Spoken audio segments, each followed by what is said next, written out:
Welcome back to the channel. Today I'm going to be going over my top 10 cornerbacks in the 2023 NFL draft class. Just like all my other position rankings, we're going to go through the top 10, put them into tiers at the end of the video. Let's go ahead and get right into number 10 for my cornerbacks. Coming in at number 10 in our cornerback rankings, I got Garrett Williams from Syracuse. Came in at about 5'10 at the combine. He's one of those dudes where he tore his ACL in October, so we didn't get to see a full last season for Garrett Williams. He was very highly regarded coming into the 2022 season as like a potential first round pick, some people were talking about.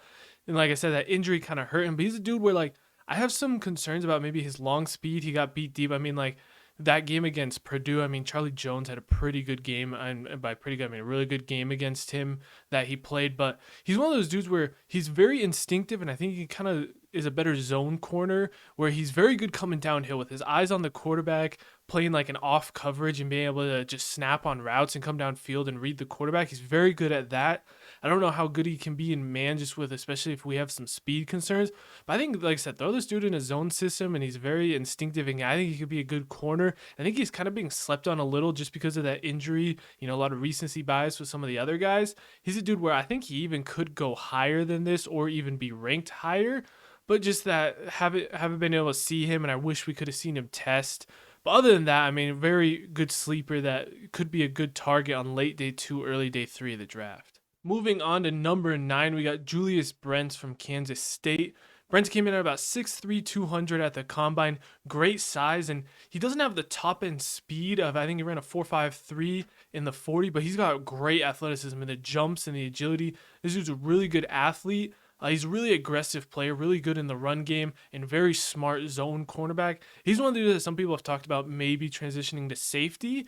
But, I mean, I think even just as a zone cornerback, I think he could be really good. And he's kind of like Garrett Williams, where I like his instincts and his zone ability. He might not have the top-end speed to be like a true corner, but he is also really good in press man. So it's one of those things where we'll have to kind of see where his role ends up being.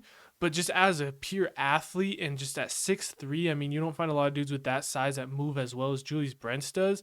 So even if he transitions to safety, corner, whatever he plays, he's a really good athlete with really good instincts and isn't afraid to get dirty. And the kind of corners I like. So he's coming in at number 9 in this year's draft. At number 8, we got Emmanuel Forbes from Mississippi State.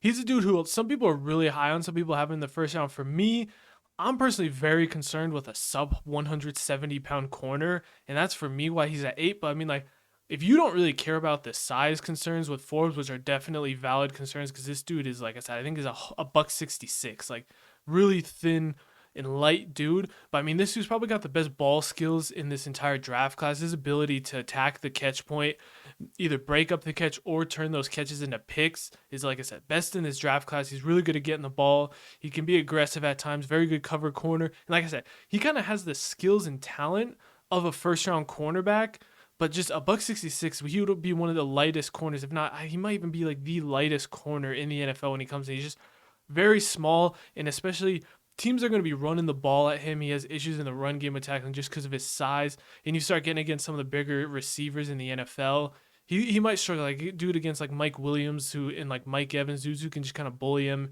He might struggle, but like I said, this dude's got insane talent and ball skills, and he's still probably going to be at least a high day 2 pick. Because that talent, teams are going to want to take a risk on him, kind of like Cam Dantzler, who we saw had some good seasons in Minnesota, now out of Minnesota. He's another really light dude, but he's even lighter than Cam Dantzler. Cam Dantzler has the nickname The Needle, so we'll see how Emmanuel Forbes does. I think he's going to go higher than some of the dudes I'm about to mention above him. Just for me, I'm really concerned with his weight, so that's why he's here at 8 for me. Coming in at number 7, I got Kelee Ringo from Georgia. He's another dude where he's definitely more of just a pure athlete. I mean, as just one of the best athletes at the cornerback position, Kelee Ringo's up there. I mean, this dude is just electric, runs, jumps, sprints, had a really good combine performance. He's a great athlete. Another guy who was a couple multi-year starter for probably the best defense in college football in Georgia, won 2 national championships there. He had the pick 6 in the Alabama national championship game. He's one of those dudes where he's a really specific scheme dude. He needs to be a press man corner because he's very good at disrupting routes to the line. With his frame and his speed, he's very good at getting his hands on and disrupting dudes on the line of scrimmage. So like if you get this dude in a press man, which is why I have him at 7, is because that press man is like those systems are very specific, and he's very specific to those systems. Just trust me, you need to run Kelee Ringo in a press man system, in my opinion.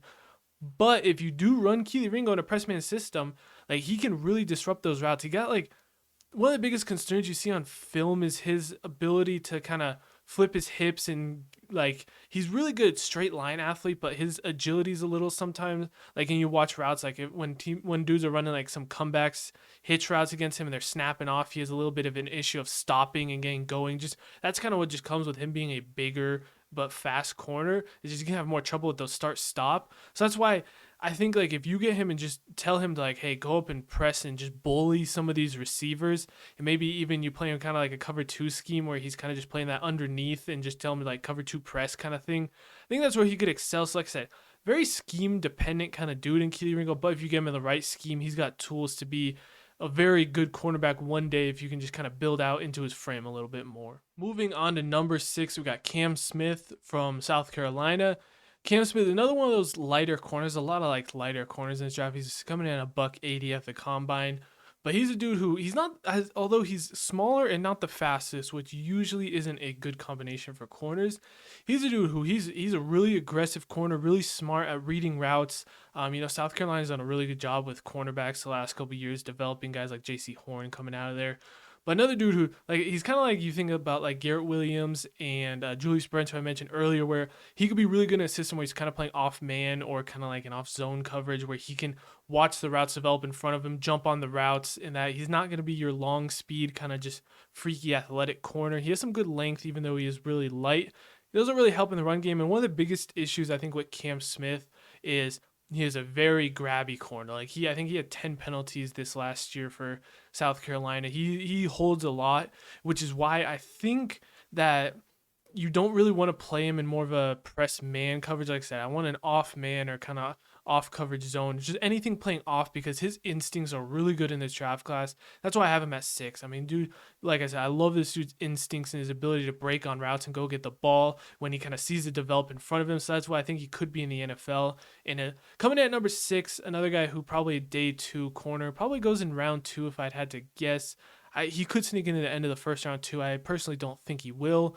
But a dude who I just really like, another guy, there's a lot of these guys in this draft class where they have really good instincts. They might not be the greatest athletes, like him, Julius Brents, and Garrett Williams are kind of in that same boat. I just think he just has the best instincts out of those guys, and why he's at 6 as opposed to like 9 and 10 the other guys.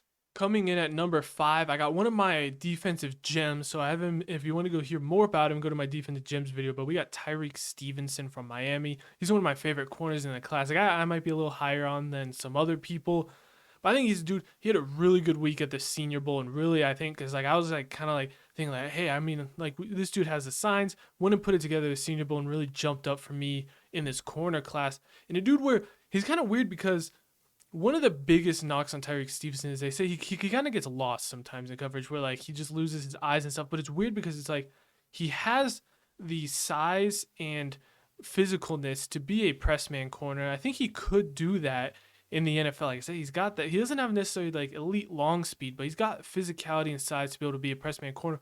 And I also think he has really good instincts in zone. I think he just, like I said, he kind of just loses his eyes sometimes. I don't necessarily know why. He's kind of like, it's kind of like if you watch, I've been watching some Drake May film lately. It's like Drake May where like one play he misses a dude bad and you're like, come on, how does he miss that throw? And then the next play he's throwing one of the best throws you've seen in your life. It's kind of like Tyrique Stevenson where sometimes I'm like, I don't know what he's seeing.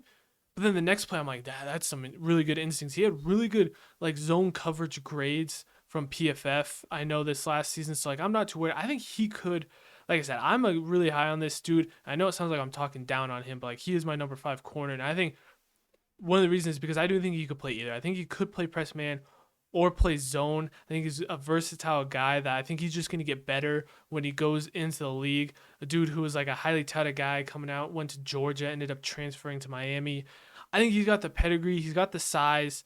I think he can. He's a versatile guy that can play in a couple different schemes and just do that. I'm really high on just a guy that I think can get even better in the NFL. Some dudes play their best ball in college. I think Tyrique Stevenson's best ball is ahead of him, and I think that Senior Bowl was a kind of showcase of what we could see in the future in the NFL for Tyrique Stevenson. Why I think ultimately he could be a day one pick. If not, I think he should at least be like an early day two corner in this class. Moving on to number 4, we got Deonte Banks from Maryland. He's one of the just best athletes in this class. He puts together like one of the best combine performance and just athleticism. You saw his jumps were crazy.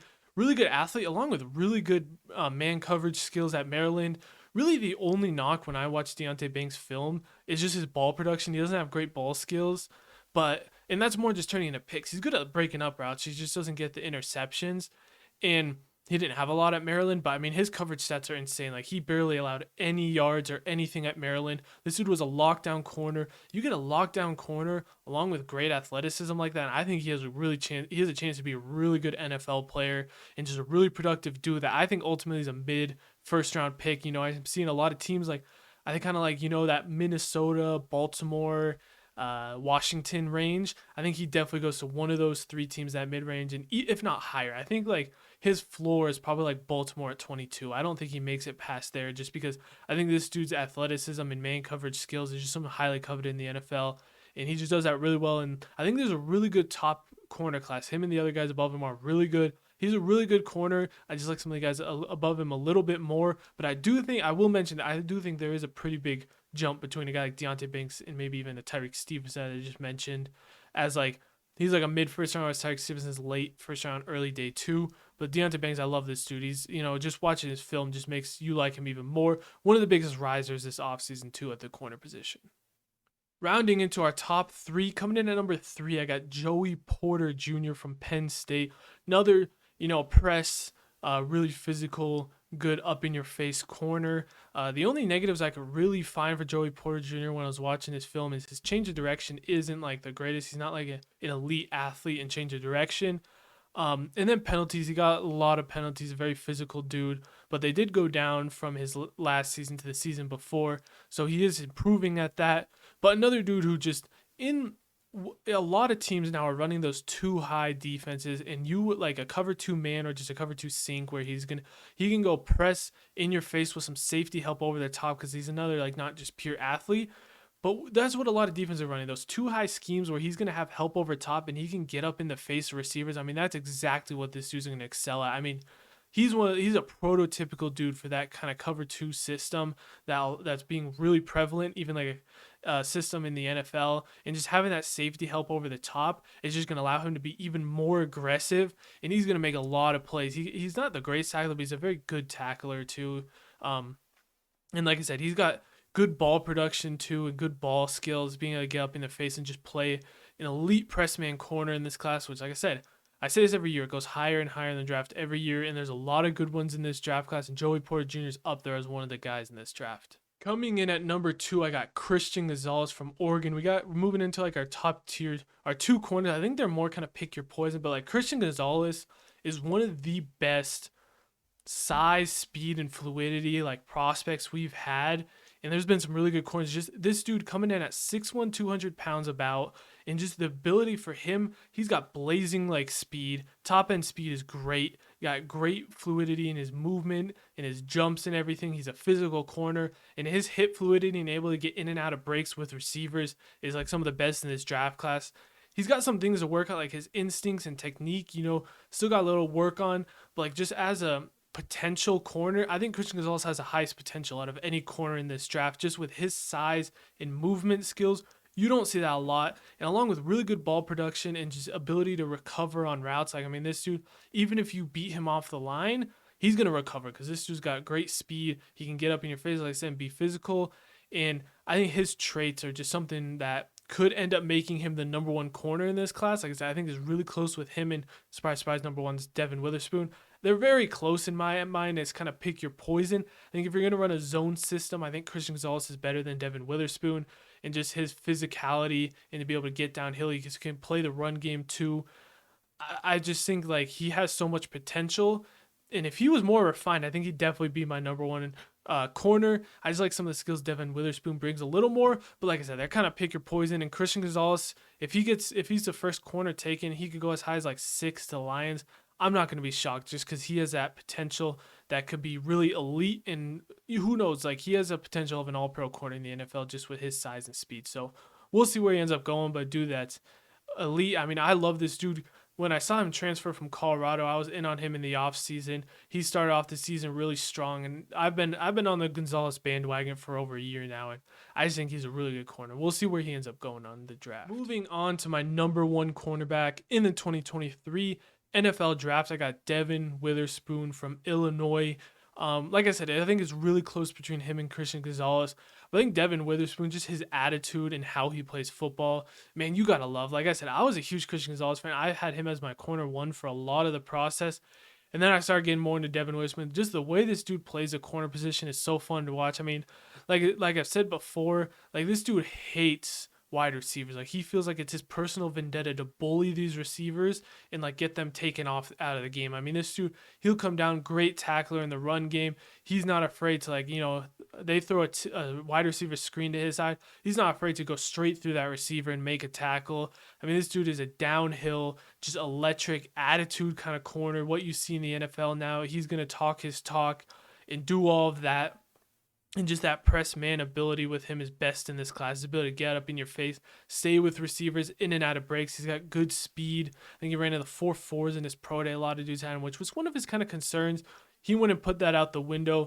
Just every trait you want from a cornerback, like a press man corner, Devon Witherspoon has that. I've seen a lot of comps to Denzel Ward with him, you know, as a bit a smaller dude, but just his play style, kind of a lot of that Denzel Ward. Denzel Ward ended up going 4th overall to the Browns a couple years ago. I mean, Devon Witherspoon, like I said, it's between him and Christian Gonzalez. Is more of a pick your poison and kind of what scheme you want to run. If you want to run a more press man scheme, Devon Witherspoon's your guy. If you want to run a more zone or just take a potential, then Christian Gonzalez. Like I said, Christian Gonzalez could play press man. I just think Devon Witherspoon, if you want to play press man, Devon Witherspoon is a better prospect in that scenario. And just that skill is probably harder to come by than Christian Gonzalez's skills. So that's why I have him at number one. But like I said, it's really close. And I think they're both top 10 corners in this class. Going to end up in the top, not top 10 corners. They're top 10 players in this class and will end up in the top 10 of the draft when it comes to it.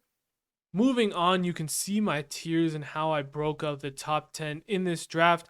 Like I said, I got that top tier of Witherspoon and Gonzalez. I think they're in their own tier of top 10 players in this class with just elite skills. Then we got Joey Porter Jr. and Deonte Banks in their own tier, which I think those mid-first rounders, which, you know, like I said, they're close to Gonzalez. I think 3 and 4 are closer to 1 and 2 than they are to 5. So they're pretty close in that tier. Then I got my next tier of Tyrique Stevenson, Cam Smith, and Kelee Ringo. For me are your late day 1, early day 2 corners, and then Emmanuel Forbes, Julius Brents, and Garrett Williams kind of rounding out the pack at 8 through 10. Like I said, I know a lot of people probably have Emmanuel Forbes closer to 5 than to 8, but personally, like, you know, he's just a guy I'm a little bit lower on. And Tyrique Stevenson, you know, a lot of people probably in the draft community have flipped Tyrique Stevenson and Emmanuel Forbes, but for me, I just value those guys a little bit differently and what they bring to the table. But these are my tiers and kind of how I rank them out for the 2023 draft class. Anyways, that is going to do it for my cornerback rankings. Like always, let me know what you thought of them in the comments.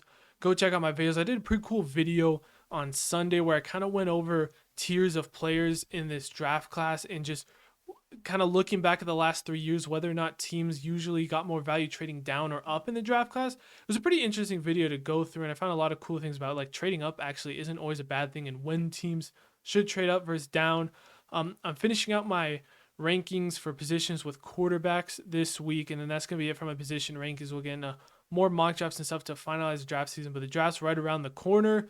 Check out all my other content. Subscribe. Thank you guys. I hit 100 subscribers. Thanks for everyone subscribing. We're going to keep the content rolling through the draft and after. I'm already doing scouting for the 2024 draft class. I've been watching spring games, and I'm getting excited about some of these players.